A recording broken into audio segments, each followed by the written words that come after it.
याद रखना, किसी के घर में बच्चे का जन्म हुआ है तो वहाँ बाजे बज रहे हैं, किलकारियाँ सुनाई दे रही हैं, और किसी के घर में रुदन सुनाई दे रहा है। किसका रुदन सुनाई दे रहा है? बोले आज ये हमारे घर का व्यक्ति दुनिया से चला गया, इसलिए सब उसके पीछे राम राम सत्य है, सत्य बोलो मुक्त है, राम नाम सत्य है, यह बोल करके लोग जा रहे हैं। प्यारे एक ही गांव है, एक घर में जन्म हुआ है तो दूसरे घर में मरण हुआ है। बोलो हुआ है कि नहीं हुआ है? तो कबीर की वाणी जो कह रही है उसको ध्यान से सुनो। इस सराय के बीच मुसाफिर क्या क्या तमाशा हो रहा, कोई समेटत बिस्तरा, कोई बिछा कर सो रहा। आगे क्या लिखा कबीर ने? बोले कोई गावे कोई बजावे तो कोई बैठा रो रहा, कोई गावे कोई बजावे तो कोई बैठा रो रहा, तो कोई लेवे राम नाम तो कोई कांटा बो रहा। बोलो एक तरफ राम राम राम राम लोग कह रहे हैं, दूसरी तरफ कांटा बुन रहे हैं। बोलो बो रहे हैं कि नहीं कांटा? ये कंडीशन इस जगत में दिखाई देती है। कोई लगावे सुगंधी, कबीर कह रहे हैं कोई लगावे सुगंधी तो कोई मैला धो रहा, कोई लगावे सुगंधी तो कोई मैला धो रहा। मच रही हलचल कबीरा आज कल दिन दो रहा। इसलिए कबीरदास जी भी कह रहे हैं, तुलसीदास जी भी कह रहे हैं, नानक जी भी कह रहे हैं, एकनाथ भी कह रहे हैं, नामदेव भी कह रहे हैं, मीराबाई भी कह रही हैं, कर्माबाई भी कह रही हैं, तुकाराम दास की पत्नी धनाबाई भी कह रही हैं भक्तमाल में कि कलि करे पुनीत प्रतापा ओ मानस पुण्य होए नहीं पापा। श्रीमद् भगवद गीता में भी कर्मण्येवाधिकारस्ते मा फलेषु कदाचन। लेकिन दशरथ जी को मृत्यु के समय कौन दिखाई दिया? श्रवण की लाश दिखाई दी, है ना। और अंधी अंधा का श्राप, श्रवण के माँ बाप ने श्राप दिया है दशरथ जी महाराज को। क्या कहा है? दशरथ जिस तरह से पुत्र के वियोग में हम प्राण त्याग रहे हैं, वैसे ही दशरथ तुम भी पुत्र के वियोग में तड़प तड़प करके प्राण त्यागोगे। बोलो ये कर्म जो है मरते समय रोने के लिए विवश कर रहा है कि नहीं कर रहा है? ये कथा को तुम सही मानते हो कि नहीं मानते हो? श्रवण कुमार वाली कथा को? हाँ, सब कह रहे हैं महाराज हम बिल्कुल मानते हैं, श्रवण कुमार की कथा सही है ही। और श्रवण कुमार की कथा ही सही नहीं है प्यारे। आज भी कोई आदर्शवादी पुत्र होता है तो उसे जो माता पिता की सेवा करता है तो पूरा गांव नहीं क्षेत्र कहता है श्रवण कुमार है। क्यों भाई, कहता है कि नहीं? क्या श्रवण कुमार है ये?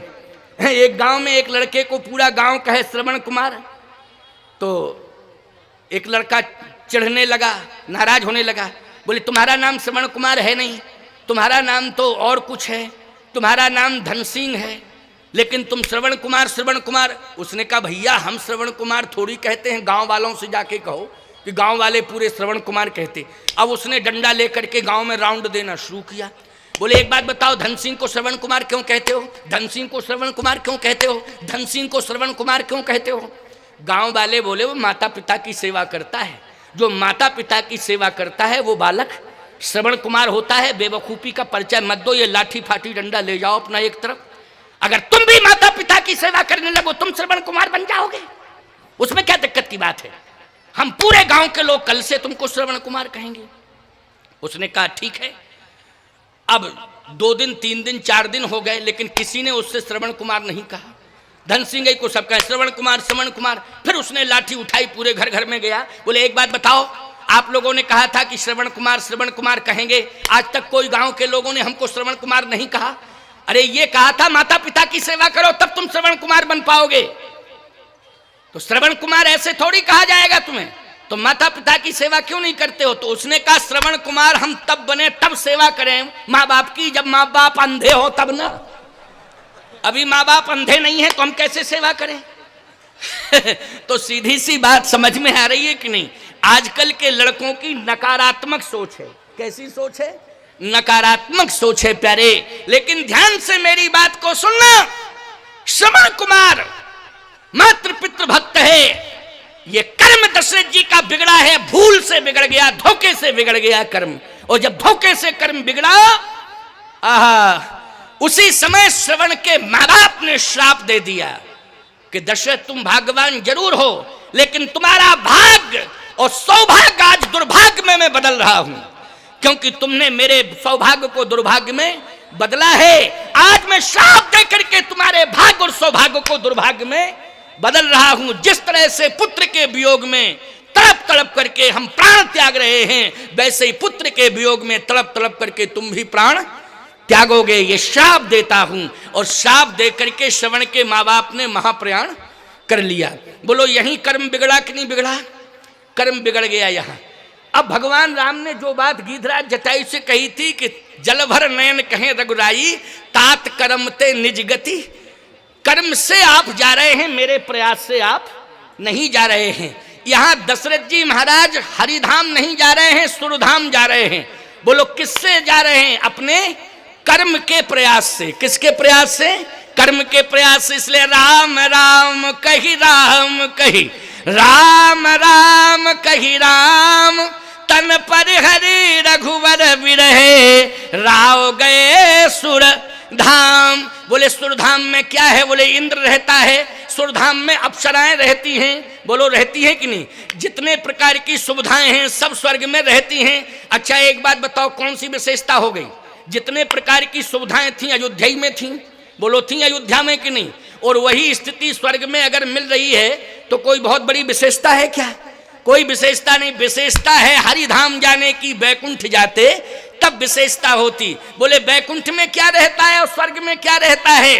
बोले स्वर्ग में इंद्र सिंहासन पर बैठा रहता है, अप्सराएं नृत्य करती हैं, बीमार हो जाओ रोगी हो जाओ तो अश्विनी कुमार उपचार करते हैं। बोलो करते हैं कि नहीं उपचार? यही तो स्वर्ग की व्यवस्था है। लेकिन बैकुंठ में, बोले बैकुंठ में जैसे ही पहुंचोगे प्यारे तो मुक्ति और भक्ति दोनों का दर्शन बैकुंठ में हो जाएगा। आपको भक्ति भी मिलेगी और मुक्ति भी मिलेगी। इसलिए बैकुंठ के समान तो कोई दुनिया में संसार में है ही नहीं, त्रैलोक में नहीं है प्यारे। बैकुंठ तो बैकुंठ ही है। बोलो है कि नहीं? बैकुंठाधिपति कौन है? बोलो लक्ष्मी नारायण भगवान हैं। बोलिए लक्ष्मी नारायण भगवान की। ये बैकुंठाधिपति हैं। आइए सुनिए अंतिम बात। अब अंतिम 10-15 मिनट की बात है। अब इसको अंतिम रूप देने जा रहे हैं हम। दशरथ यहाँ सुमंत जी भगवान राम को रथ में बिठाकर ले जा रहे हैं। बोलो ले जा रहे हैं कि नहीं?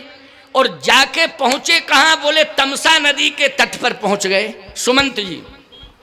और इधर दशरथ जी महाराज को कौशल्या जी समझा रही हैं, क्योंकि कौशल्या की गोद में महाराज श्री दशरथ हैं। तड़प रहे थे दशरथ जी। तो उस समय कौशल्या जी ने उठा के अपनी गोद में लिटा लिया। देखो भैया एक बात बतावें, पत्नी सारथी भी होती है। क्या होती है? पति के जीवन में पत्नी सारथी होती है प्यारे। लेकिन वो सारथी बनी रहे, वह स्वार्थी न बने। स्वार्थी बनी तो गड़बड़ है, और सारथी बनी रहे तो पत्नी जैसा सारथी कौन होगा प्यारे? बोलो साथ देने वाला कौन हो सकता है? एक बार कोई कह रहे थे वक्ता, बोले वो पत्नी और धर्म पत्नी में अंतर है। तो हमने भी कान थोड़े खोले, क्योंकि बंद रहते हैं ना हमारे कान, ऐसे हमने ऐसे खोल लिए। हमने कहा जरा देखें तो ये क्या बोल रहे हैं। कहे एक होती है वाइफ, एक होती है पत्नी, एक होती है धर्म पत्नी। तो हमने कहा जरा कान खोल के सुने तो। बोले क्या क्या इसका अर्थ है? बोले पत्नी का अर्थ ये है। हमने कहा क्या है अर्थ, जरा बताएं। पत्नी का अर्थ ये है जो पति को स्वार्थ की ओर ले जाए। तो हमारी आंख बंद हो गई और हमने कान भी बंद कर लिए। हमने कहा ये बिल्कुल गलत बोल रहे हैं कि पत्नी का अर्थ है कि पति को स्वार्थ की ओर ले जाए। पत्नी का अर्थ यही है सारथी बन के रहे। क्यों भाई? क्या बन के रहे? सारथी बन के रहे।